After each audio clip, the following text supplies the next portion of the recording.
तो हमारे पास लाइट वाला टॉपिक बुकलेट हम ऑन कर लेते हैं।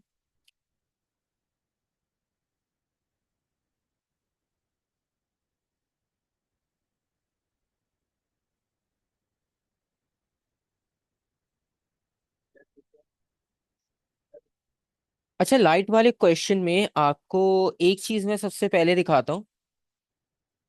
आप इसमें एक सेटअप देखना। ये देखो, ये ग्राफ वाला क्वेश्चन है, वही सेम 4 मार्क्स, ठीक है। तो इसमें यही सेम चलता है, इसमें कुछ भी चेंज नहीं होता। अच्छा, ये वाला जो सेटअप है ना, ये वाली डायग्राम अभी आप जो देख रहे हो, ठीक है, ये वाली डायग्राम और ये वाला एक्सपेरिमेंट, ये आपको बहुत सारे पेपर्स में मिलेगा। जैसे एक अभी आप ये देख रहे हो, ये लेटेस्ट अक्टूबर नवंबर 23 है। ये प्लानिंग वाला क्वेश्चन है, और इस प्लानिंग वाले क्वेश्चन में भी ना यही पूछा है इन्होंने। अभी तो हम प्लानिंग वाला क्वेश्चन करेंगे, तो अभी हम इसलिए उसकी बात नहीं कर रहे, लेकिन वैसे ही बता रहा हूँ क्योंकि। Assalamualaikum, sir. वालेकुम अस्सलाम। और Which paper is this? This is the topical file of ATP and for Okay, light section. all ठीक है। right. यस, ये मैं आपको शेयर कर दूंगा। ये अभी तक मैंने की नहीं क्योंकि हमने लाइट से रिलेटेड डिस्कस नहीं किया था। Okay. अब आप देखो, ये सेटअप भी सेम है जो अभी हमने लास्ट क्वेश्चन देखा। तो वही सेम एक्सपेरिमेंट रिपीट हो रहा है। तो एक तो ये वाला एक्सपेरिमेंट आपको पूरे लाइट की फाइल में बहुत बार मिलेगा, ठीक है। और इसकी मेरे पास पुरानी लास्ट ईयर की भी रिकॉर्डिंग्स है। मैंने हर क्वेश्चन को एक एक अलग अलग सॉल्व करके रिकॉर्ड किया हुआ था लाइट के लिए स्पेशली, क्योंकि लाइट में थोड़ा ज्यादा कंफ्यूजन थी। अच्छा, अब इसमें देखो, ये वाला एक Hmm. क्वेश्चन नंबर 3 है जी। Could you send this PDF?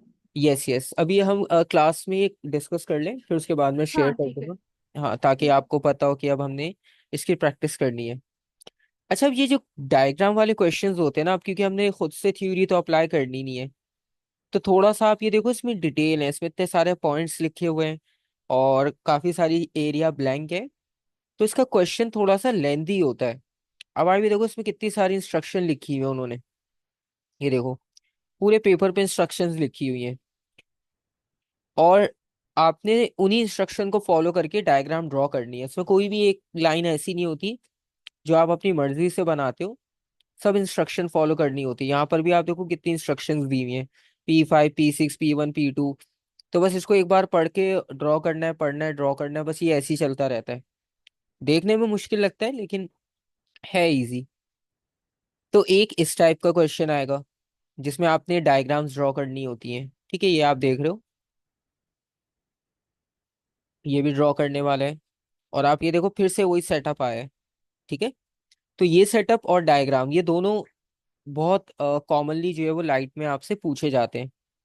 अब इसको हम देख लेते हैं कि इसमें करना क्या है। ठीक है, बिना ग्राफ वाला क्वेश्चन देख लेते हैं, क्योंकि अभी हम ग्राफ पे फोकस नहीं कर रहे, फिर हमारा टाइम ग्राफ वाले क्वेश्चन में निकल जाएगा। हम विदाउट ग्राफ वाला क्वेश्चन देख लेते हैं पहले। लेट सपोज इससे स्टार्ट कर लेते हैं। वाला बहुत इजी है, जल्दी भी कंप्लीट हो जाएगा।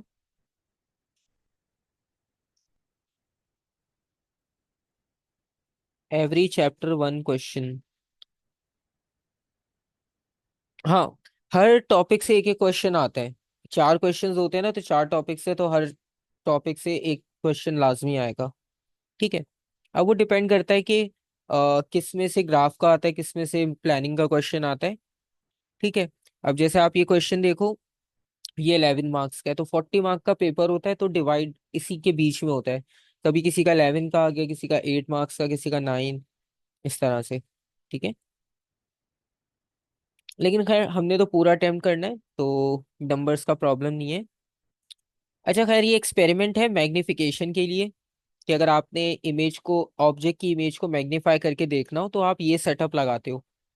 आप यहाँ पे देख रहे हो, एक तरफ ऑब्जेक्ट रखा हुआ है, बीच में एक स्लिट है, इस स्लिट में से लाइट पास हो रही है, लेंस में से पास होने के बाद वो स्क्रीन पर इमेज आपको नजर आएगी, ठीक है।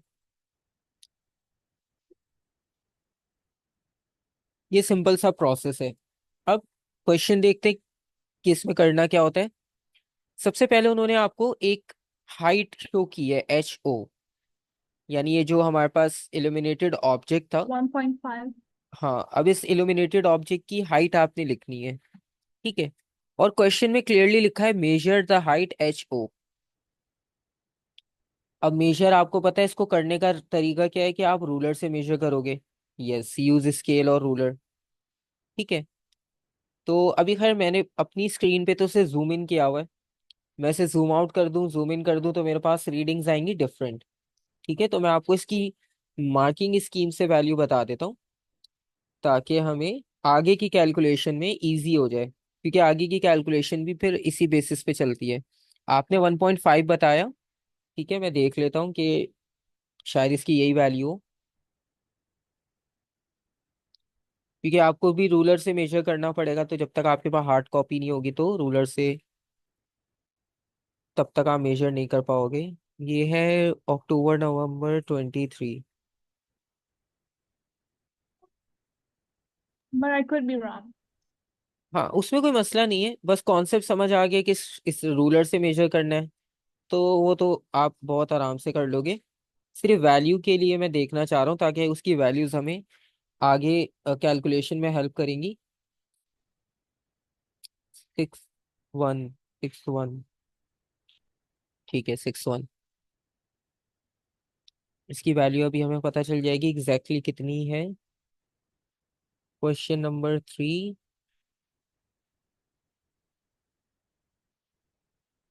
हाँ, 1.5 सही है। हाँ, घर में करेक्ट है। यस, 1.5। और डेफिनेटली सेंटीमीटर होगी, क्योंकि इस बार हम खुद मेजर कर रहे हैं, तो यूनिट भी हम अपनी मर्जी से लिखेंगे जो हमारे स्केल पर होगा। अच्छा, इसके बाद वो कह रहे हैं figure 3.1 is drawn to 1/10 scale. इसका मतलब ये कि आपके पास जो डायग्राम है वो 1/10 स्केल पे ड्रॉ की है, मतलब ओरिजिनली ये इससे 10 टाइम्स बड़ी होगी। क्योंकि पेपर पे तो हम इतना लॉन्ग डिस्टेंस बना के नहीं दिखा सकते, हम उसको शॉर्ट करके बनाएंगे। तो ओरिजिनली ये ज्यादा है। ठीक है, ये उन्होंने एक आपको आइडिया दे दिया, आगे हो सकता है कहीं काम आएगा क्वेश्चन में। अभी फिलहाल आपने डिस्टेंस यू को मेजर करना है। तो डिस्टेंस यू आपके पास ये रहा डायग्राम में, ये भी रूलर से करेंगे। ठीक है, बहुत इजी सा है। ठीक है, मैंने रूलर लिख दिया ताकि आप जब बाद में देखो आपको याद रहे कि ये रूलर से करना है। और रूलर से मेजर करने पे इसकी लेंथ आ रही है 2 सेंटीमीटर। ठीक है, यहाँ तक कोई मुश्किल काम नहीं था। इजी मार्क्स है 3। Part 2। The actual object distance is 20 centimetre. अच्छा, अब इस चीज को गौर से देखोगे तो आपको इस लाइन का मतलब समझ आ जाएगा। इन्होंने कहा था 1/10 स्केल, तो अभी आप देखो यू की वैल्यू आई है 2, और उन्होंने कहा है कि एक्चुअल ऑब्जेक्ट का जो डिस्टेंस है यू वो 20 है। इसका मतलब 2 × 10 20। ठीक है, या 20/10 इक्वल्स टू 2। तो ओरिजिनली ये 20 सेंटीमीटर पे रखा हुआ है, लेकिन पेपर पे आप इसे 2 सेंटीमीटर शो करोगे। ठीक है, क्योंकि पेपर छोटा है आपके पास। तो ये आपको आइडिया यहाँ पे क्लियर हो गया। खैर, हमने 20 सेंटीमीटर पे इसे रखा। उसके बाद ही moves the screen slowly until a clear focus image is formed on the screen.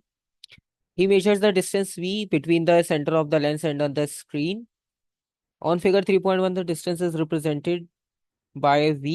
Use 3.1 determine the actual distance v between the center of the lens and the screen. Show your working. तो बस आपने simple क्या करना है, we find out करना है। We जो है वो सेंटर ऑफ द लेंस और स्क्रीन का डिस्टेंस है। खैर, वो डायग्राम में भी आपको देखकर ही पता चल जाएगा। तो हम बात कर रहे हैं अब इसकी। अब ये भी रूलर से फाइंड आउट होगी। अब आपने इसे रूलर से नोट कर लिया। ठीक है, और रूलर से नोट करने के बाद इसका आंसर आएगा 8 सेंटीमीटर। ठीक है, क्योंकि उन्होंने क्वेश्चन में इस बार एक्चुअल डिस्टेंस पूछा है। Show your working. ठीक है, एक्चुअल डिस्टेंस। तो एक्चुअल का मतलब है 8 centimetre multiply by 10 equals to 80 centimetre. ठीक है, 80 सेंटीमीटर। तो यहाँ पर जो है वो आपके पास कॉन्सेप्ट क्लियर हो गया कि एक्चुअल डिस्टेंस अगर फाइंड आउट करना हो तो आप इनकी इंफॉर्मेशन को यहाँ यूज कर लोगे। ठीक है, अभी तक कोई मुश्किल नहीं है, सिंपल काम था। अब थर्ड पार्ट है, calculation and record in table 3.1 the magnification M using the equation M is equals to V upon U. Equation आपको दे दी मैग्निफिकेशन की। ठीक है, वैल्यूज आपके पास टेबल में गिवन है। तो कैलकुलेशन करके ये जो दो मिसिंग वैल्यूज हैं इनको कंप्लीट करना है। ठीक है, इसके अलावा इन्होंने आपको एक और फॉर्मूला दे दिया, HI/HO का, जो आप रेशो फाइंड आउट करोगे। ये भी मिसिंग है टेबल में, एक जगह पर एक लिखा है उन्होंने, एक मिसिंग है। तो अब पहले V की वैल्यू लिखते हैं। V अभी हमने लिखा था 80। ठीक है,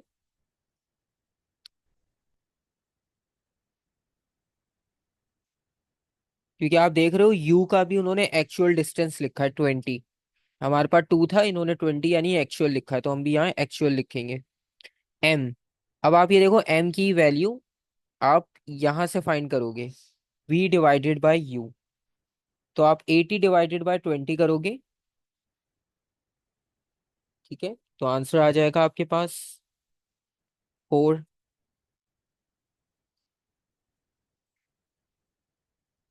और HI/HO करना है अब आपने। ठीक है, अब HI की वैल्यू तो यहाँ गिवन है। अब आप ये बताओ HO कहाँ था, ये कहाँ से लिखेंगे हम।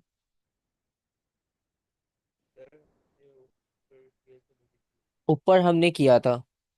Don't we divide it hmm, by I'm not sure. ये रहा HO, ये इन्होंने शुरू में पूछा था। ठीक है, अगर कोई भी ऐसी चीज आए ना जो बिल्कुल सामने नजर ना आ रही हो, तो इसका मतलब है वो पहले किसी पार्ट में आप करके आ चुके हो। HO की वैल्यू थी 1.5। ठीक है, HO में यहाँ लिख देता हूँ 1 तो 5.9 डिवाइडेड बाय, अच्छा मैं यहाँ वर्किंग भी लिख देता हूँ।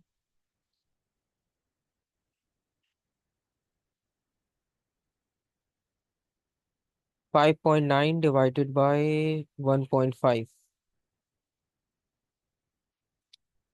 3.9333 रिकरिंग है, तो आप इसे 3.9 लिख सकते हो, क्योंकि टू सिग्निफिकेंट फिगर्स में करना है हमने। तो ये आपके पास टू सिग्निफिकेंट फिगर्स हो जाएगा। तो यहाँ तक तो बहुत आसान है क्वेश्चन, कोई मुश्किल नहीं है। अच्छा, फाइल भी मैं आपको सेंड कर देता हूँ, आप अगर अपने पास ओपन करना चाह रहे हो या प्रिंट आउट करना चाह रहे हो। ठीक है, Printer में ओके। see. ठीक है, इसका नेक्स्ट क्वेश्चन जो डायग्राम वाला होगा ना, तो वो मैं आपको बता दूंगा, वो प्रिंट आउट कर लेना, तो उसमें ये होगा कि आप साथ साथ प्रैक्टिस कर सकोगे। ठीक है, अच्छा बस ये एंड है क्वेश्चन ऑलमोस्ट, बस दो पार्ट्स रह गए। The student repeats the procedure using U equals to 30 centimetre. The reading and the results are shown in table 3.1, वो हम कर चुके हैं ऑलरेडी। अनदर स्टूडेंट सजेस्ट, ठीक है, the magnification is equals to this. अच्छा, सिनेरियो ये है कि हमने मैग्निफिकेशन निकाली है इस फॉर्मूला से पहले, फिर एक और टेबल में आपने HI/HO देखा ये, लेकिन इसके साथ सिर्फ रेशियो लिखा हुआ था अभी। ठीक है, तो एक स्टूडेंट ने सजेस्ट किया कि जो आप रेशियो फाइंड आउट कर रहे हो, तो इस रेशियो से भी आप मैग्निफिकेशन निकाल सकते हो। ठीक है, तो उसका ये सजेशन है। अब हम आगे देखते हैं कि इसके सजेशन से रिलेटेड वो क्वेश्चन क्या पूछना चाह रहे हैं। तो उसके सजेशन से रिलेटेड क्वेश्चन ये है, whether the results agree with the suggestion. तो रिजल्ट्स को देखकर आपने बताना है कि इसका सजेशन ठीक है या नहीं। Justify your statement by reference to the result, और जो भी आप लिखोगे यस या नो, तो उसको जस्टिफाई भी करना है आपने। ठीक है, तो एक मिनट में आपको वैल्यूज दिखा देता हूँ। ये वैल्यूज हैं और क्वेश्चन भी आपके सामने है।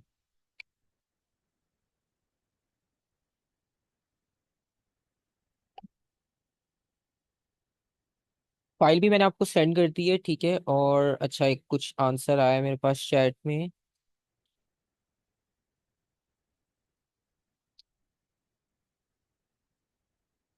Answer is under limit of experimental accuracy, yes ठीक Yes, है।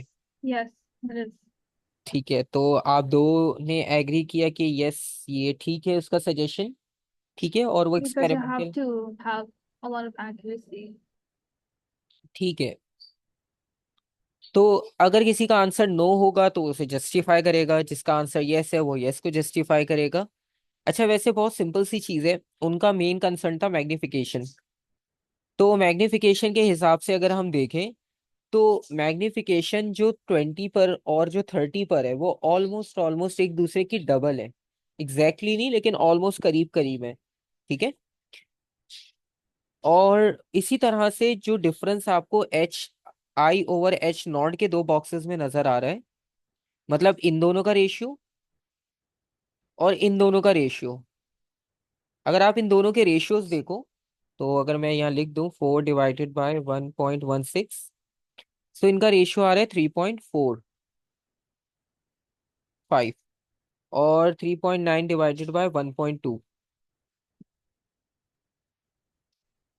तो उसका सजेशन ठीक है, क्योंकि एक्सपेरिमेंटल वैल्यूज में आपके पास एरर्स होते हैं, एग्जैक्टली इक्वल नहीं आती। तो इसका मतलब है इसकी स्टेटमेंट जो है वो हम यस लिखेंगे, इसके सजेशन को सपोर्ट करेंगे यस।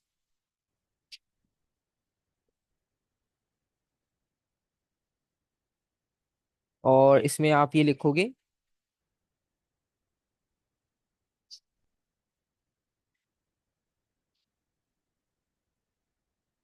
आंसर इज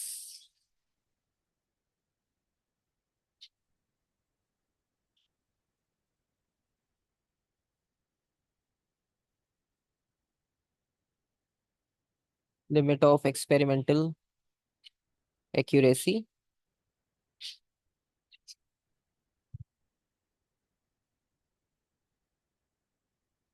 और इन केस अगर आपको क्वेश्चन में नहीं समझ आती कि क्या एक्सप्लेन करना है, तो अभी जिस तरह हमने देखा कि वैल्यूज जो है इनका रेशियो ऑलमोस्ट सेम सेम है, तो आप ये भी लिख सकते हो जस्टिफिकेशन में।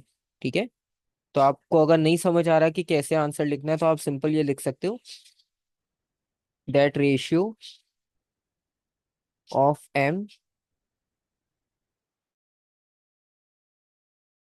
सो ratio at of M at 20 centimetre and 30 centimetre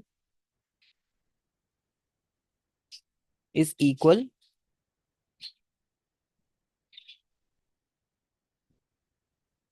to the ratio of H I over H not.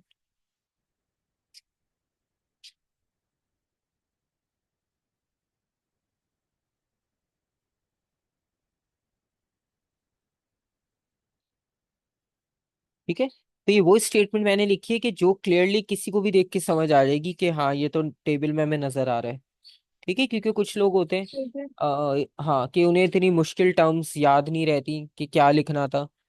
ठीक है, तो इसलिए जरूरी नहीं है, आप उसकी जगह पे एक्सप्लेनेशन दे सकते हो। ठीक है, उन्होंने कहा है रिजल्ट से agree with suggestion justify your statement by reference to the results. तो हमने रिजल्ट्स के रेफरेंस से आंसर दे दिया।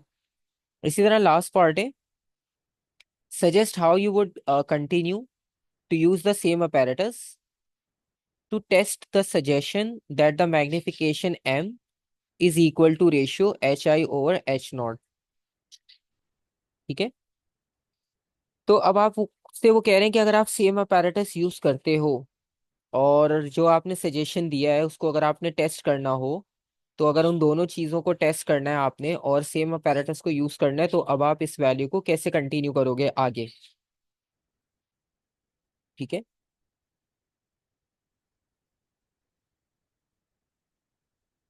अच्छा वैसे इसमें ना कोई इतना मुश्किल काम नहीं लिखना हमने। उन्होंने कहा पैरेटस सेम है, अब पैरेटस सेम का मतलब है अभी हमने दो वैल्यूज निकाली है, अब दो वैल्यूज में कंफर्मेशन नहीं होती। ठीक है, मतलब हो सकता है बाय चांस आ गया दोनों आंसर सही। ठीक है, तो इसको कंफर्म करने के लिए आपको नंबर ऑफ रीडिंग्स को बढ़ाना पड़ेगा। ठीक है, तो हम यहाँ पर नंबर ऑफ रीडिंग्स इंक्रीज करेंगे, ताकि हमें ये चीज और कंफर्म हो जाए, क्योंकि जितनी ज्यादा एक्सपेरिमेंटल वैल्यूज होंगी उतना क्लियर आपके पास आइडिया होगा। तो अब हमें यू का डिस्टेंस और इंक्रीज करना होगा, जैसे 30 के बाद 40, 50, 60, 70। तो हमारे पास वैल्यूज जो है वो इंक्रीज हो जाएगी, फिर हम उनका रेशियो लेंगे, फिर उनकी एवरेज वैल्यू लेंगे। तो फिर हमें कंफर्म हो जाएगा कि हाँ ठीक है, ये वाला सजेशन इसका काम कर रहा है। ठीक है। तो आप यहाँ पर पहले यू का डिस्टेंस चेंज करोगे, change value of you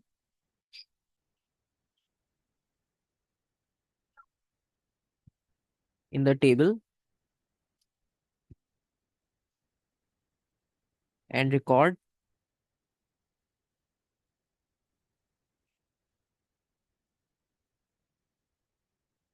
new readings of we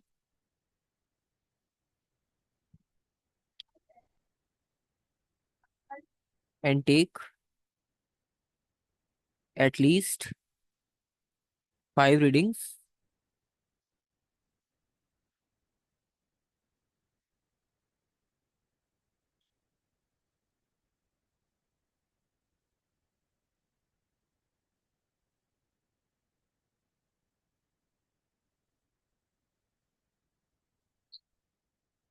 and then compare magnification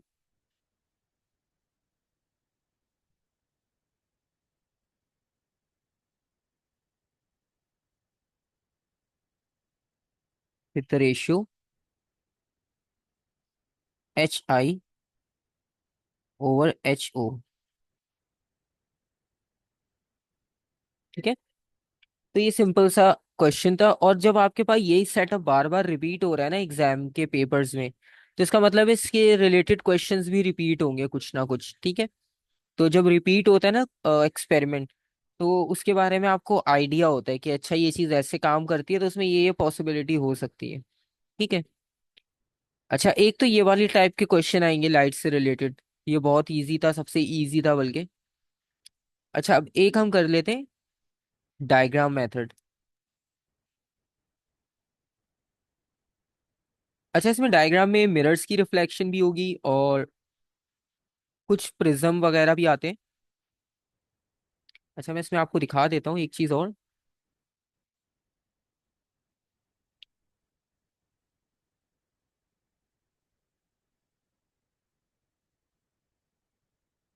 अच्छा, ये हीट और इसका है।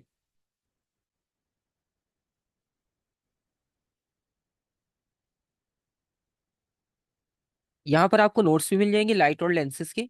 ठीक है। और लाइट और लेंसेज में आपको अगर एक्सपेरिमेंट्स देखने हो, ठीक है, लेंसेज के बारे में तो आपको पता है। ठीक है। तो इसके बारे में तो हम डिस्कस नहीं करेंगे। कन्वर्जिंग, डाइवर्जिंग, ये आपको सब पता है। अच्छा, अब जो रिफ्रैक्शन हमने पढ़ा था, इसके फॉर्मूलाज याद नहीं करने, आपको क्वेश्चन में मिलेंगे खुद से। लेकिन वो कॉन्सेप्ट रिपीट हो रहा है, इसका एक्सपेरिमेंट भी हम कर सकते हैं। रिफ्लेक्शन पढ़ा था। ठीक है। और इनके एक्सपेरिमेंट्स ना ये होते हैं प्रैक्टिकली। तो अगर आप वीडियोस भी इनकी देखोगे ना, मैं लिंक भी सेंड कर दूंगा, रिफ्लेक्शन ऑफ लाइट का एक्सपेरिमेंट आप देख रहे हो। ठीक है। इसमें क्या होता है कि आप देख रहे हो मिरर रखा हुआ है एक सामने, मिरर में से इमेज देखकर पहले आप दो पिंस अपनी मर्जी से लगा देते हो। जैसे ही आपने दो पिंस लगा दी, ये वाली और ये वाली, अब ये आपने एक लाइन में अपनी मर्जी से लगाई है। ठीक है। ये आप देख रहे हो कि एंगल ऑफ इंसिडेंस लिखा हुआ है 60। तो आपने 60 डिग्री एंगल पर अपनी मर्जी से लगा दी। ये चलता आ रहा है नॉर्मल। ठीक है। अब ये एक लाइन में जो आपने दो पिंस लगाई हैं, इसकी लॉजिक यही है कि जो लाइट स्ट्रेट लाइन में ट्रेवल करेगी, वो जाके जब इस मिरर पे स्ट्राइक करेगी तो वो रिफ्लेक्ट होगी। तो जो ये दूसरी साइड पर आपको लाइन नजर आ रही है ना, ये हमने पहले से ड्रॉ नहीं की। ठीक है। ये बाद में ड्रॉ की है। ये कैसे ड्रॉ की? ये आपको जो पिन नजर आ रही है ना यहाँ पर, ये पिन हमने वहां लगाई है जो आपको मिरर में नजर आ रहा था। मिरर में आपको ये दो पिन्स नजर आ रही होंगी जो पहले से लगी हुई थी। तो इनको देखते हुए उनकी लाइन में आपने ये पिन लगाई। ठीक है। फिर अब तीन पिन्स हो गई एक लाइन में, दो की रिफ्लेक्शन नजर आ रही है और एक पिन आपके पास यहाँ फिजिकली आपके सामने लगी हुई है। ठीक है। तो इन तीनों को देखते हुए आपने ये फोर्थ वन भी यहाँ लगा दी। ठीक है। और अगर इसको आपने और सिंपल देखना तो आप यहाँ देख सकते हो कि लाइट आपके पास यहाँ पे आपको नजर आ रही है। देखो ये जो ट्रेवल कर रही थी इस जगह पर, तो ये आपको यहाँ नजर आ रही है। तो इसको देखते हुए आप यहाँ पर इस लाइन को कंटिन्यू कर रहे हो, क्योंकि मिरर से आपको रिफ्लेक्शन नजर आ रही है। ठीक है। तो इसी तरह से वो पिंस भी आपको नजर आ रही थी मिरर्स में, तो उसको मिरर में देखते हुए आपने यहाँ पे पिंस को कनेक्ट किया एक ही लाइन में, और उससे आपको रिफ्लेक्शन मिल गई। ठीक है, ये सिंपल सा एक्सपेरिमेंट होता है रिफ्लेक्शन का। और इसी तरह से आप रिफ्रैक्शन देखो अगर, तो रिफ्रैक्शन में आपको पता है कि मीडियम चेंज होता है। तो मीडियम चेंज होने का मतलब ये कि आपको ग्लास यूज करना पड़ेगा। तो उसका भी ये एक्सपेरिमेंट की एक पिक्चर अटैच की हुई है, ताकि थोड़ा सा हिंट आपको मिल जाए। अब यहाँ पे डिफरेंस क्या है, बस कि आपने एक तरफ पिंस रखी, जैसे लेट सपोज ये दो रखी हैं आपने। अब आप ये देख रहे हो ग्लास की थिकनेस है एक। अब इस ग्लास की थिकनेस से आपने पिंस को देखना है। ठीक है। तो जब आप पिंस को देखोगे ना, तो वो आपको नजर आएंगी, लेकिन थोड़े से अलग पाथ पे। वो देखो आपको यहाँ नजर आ रही है। लेकिन वो जो पिंस लगी हुई थी ना, इसकी सिंपल डायग्राम आप ये वाली कंसिडर करो। यहाँ पर लाइट रे ट्रेवल कर रही थी, इसको जाना था यहाँ, लेकिन ये इस लाइन में गई नहीं, ये बेंड हो गई। ठीक है। अब इसको यहाँ से जाना था स्ट्रेट, लेकिन स्ट्रेट गई नहीं, ये फिर बैंड हो गई। तो इसलिए ये आपको पेन्स जो है वो दूसरी जगह पे नजर आएंगी। ठीक है। तो खैर ये सारी चीजें आपको बनी हुई मिलेगी। और पहले रिफ्लेक्शन और रिफ्रैक्शन से रिलेटेड हम डायग्राम देख लेते हैं, फिर हम मिरर पे चले जाएंगे। ठीक है। क्योंकि इन दो एक्सपेरिमेंट की डायग्राम के वीडियोस के मैं लिंक भी सेंड कर दूंगा, तो उसमें आपको एक जर्नली देखकर ओवरव्यू पता चल जाएगा कि एक्सपेरिमेंट परफॉर्म कैसे किए जाते हैं। ठीक है। इसका प्लेन मिरर, मिरर वाले तो इजी है, वो हो जाते हैं। अब आप ये देखो, ये वाला मेथड भी वही है, सेम रिपीटेड है, ये भी रिपीटेड है। ये देखो ये सेटअप कितनी बार रिपीट हुआ हुआ है। ठीक है। तो ये बहुत बार रिपीट होता है। ये देखो यहाँ पर भी रिपीट हो रहा है। तो ये एक्सपेरिमेंट बहुत इंपॉर्टेंट है आपके पास।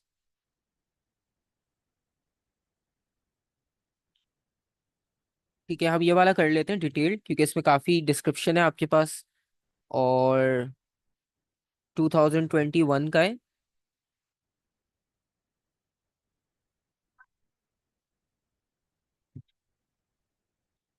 अब इस क्वेश्चन नंबर 3 में अगर आप देखो, प्रिंट आउट अगर आप कर रहे हो, तो प्रिंट आउट के लिए पेज नंबर 44 पर है ये क्वेश्चन, पीडीएफ के 44 पे।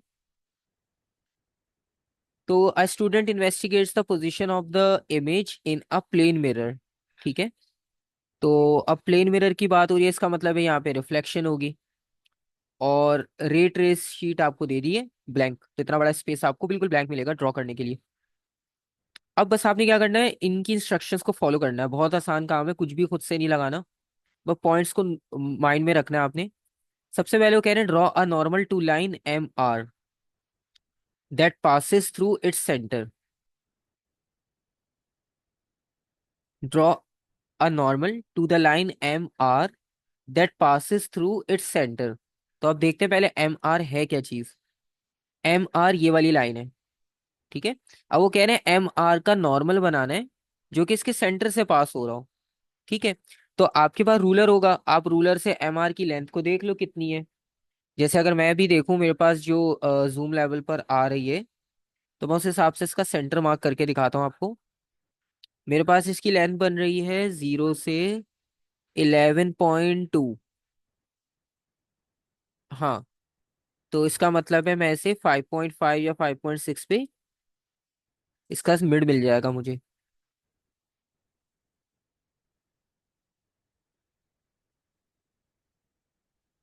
ठीक है, ये नॉर्मल आ गया इसका। अच्छा, इसके लिए देख लेते हैं इसके लिए उसने कोई टर्म कही थी या नहीं। Label the normal N L. ठीक है।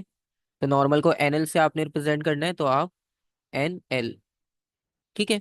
नॉर्मल, ये वाला काम आपके पास हो गया। Label the point at which N L crosses M R with the letter B. तो एनएल ने जहां से, यानी नॉर्मल ने जहां पर एमआर को क्रॉस किया, उधर आपने बी लिखना है। तो इसने यहाँ पे क्रॉस किया है, तो इधर आप बी लिख दोगे। क्योंकि अगर आपने पॉइंट गलत लगाया तो आगे का सारी इंस्ट्रक्शन भी आपकी गलत होती रहेंगी, क्योंकि वो पॉइंट्स के नाम बताएगा, डायग्राम में आपको नहीं बताएगा कहाँ। तो पॉइंट जो आपने लगाया है वो सही लगा होना चाहिए, अगर गलत लगाया है तो फिर वो गलत ही होगा आपका क्वेश्चन। ठीक है। खैर यहाँ तक तो इजी था। अब आते हैं सेकंड पार्ट पे। Draw a line 7 centimetre long from B. अब आप ये देखो, बी अगर गलत लगा होगा तो लाइन गलत बनेगी। ठीक है। हाँ, रूलर से आप रखो, मतलब मैंने रूलर रखा यहाँ पर, यहाँ पे मैंने जीरो रखा, और यहाँ पर रीडिंग आई 11.5। तो 11.5 डिवाइडेड बाय आप 2 कर लो तो आपका मिड पॉइंट मिल जाएगा। ठीक है। इस तरह से मिड पॉइंट निकाला था मैंने। अच्छा, अब वो कह रहे हैं 7 सेंटीमीटर लॉन्ग आपने बनानी है at an angle of incidence 70 degree. 70 degree angle of incidence पे आपने 7 सेंटीमीटर लॉन्ग लाइन बनानी है। ठीक है। तो 70 डिग्री एंगल अब आपने सेलेक्ट करना है। 70 डिग्री एंगल आपको सेलेक्ट करना आता है, कैसे करोगे आप?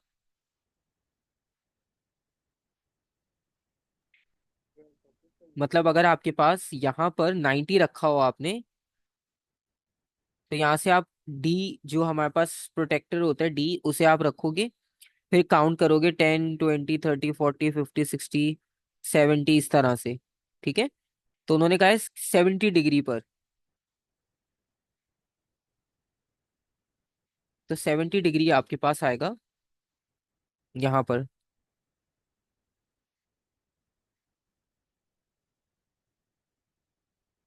ठीक है। और सबको ही आता होगा डी से लाइन मेजर करना। ठीक है। अगर किसी को नहीं आता तो वो पूछ ले, लेकिन मेरे हिसाब से सबको आता ही होगा कि डी से आप कैसे एंगल मेजर करते हो।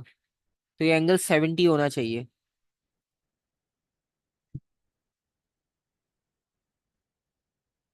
अच्छा, साइड आपकी मर्जी है। मैं 1 मिनट दिखा देता हूँ आपको, ताकि कंफ्यूजन ना हो। 1 मिनट। बस ये लाइन कंफ्यूजन आता है अक्सर, अदरवाइज तो इजी है। प्रोटेक्टर सर्च करके मैं आपको दिखाता हूँ।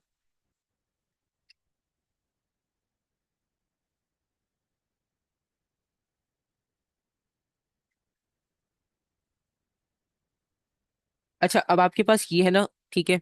अब हम ये वाली पिक्चर ले लेते हैं, ये क्लियर है। सिंपल है, जो हमें हर जगह अवेलेबल होता है, हर वक्त अवेलेबल होता है। तो ये 90 आपके पास सेंटर में होगा। ठीक है। अब फॉर एग्जाम्पल मैंने इस 90 डिग्री को यहाँ पे रख दिया। मैंने यहाँ रखा है ऐसे।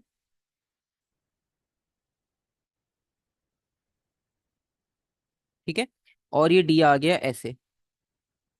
सही। अब यहाँ पर लिखा हुआ है 90।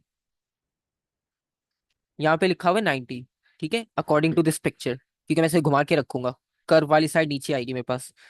तो अब इस 90 से मैं आपने ऐसे काउंटिंग करनी है, भले उस पर कुछ भी लिखा हो, आप उसको फोकस नहीं करो। अभी हमारे ये जो है ना 90, ये हमारे लिए जीरो का काम कर रहा है। ठीक है, ये 0 डिग्रीज हमारे लिए। अब हम इससे राइट पर जाएंगे।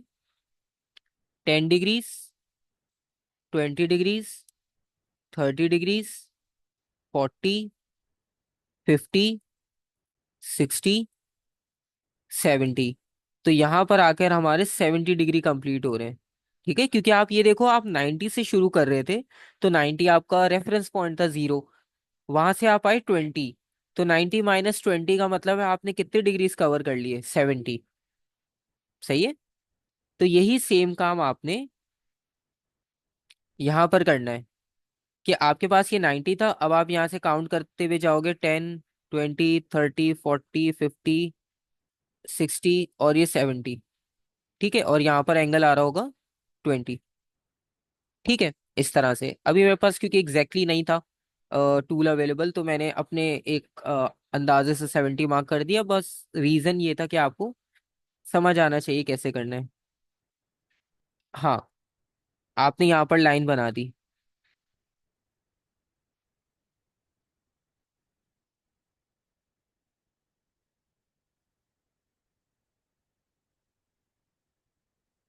अच्छा, ये वाली साइड आप जो कह रहे हो, हाँ ये मैं देख लेता हूँ। ये मैंने अभी पूरी लाइन पढ़ी नहीं थी, मैं चेक कर लेता हूँ उसे।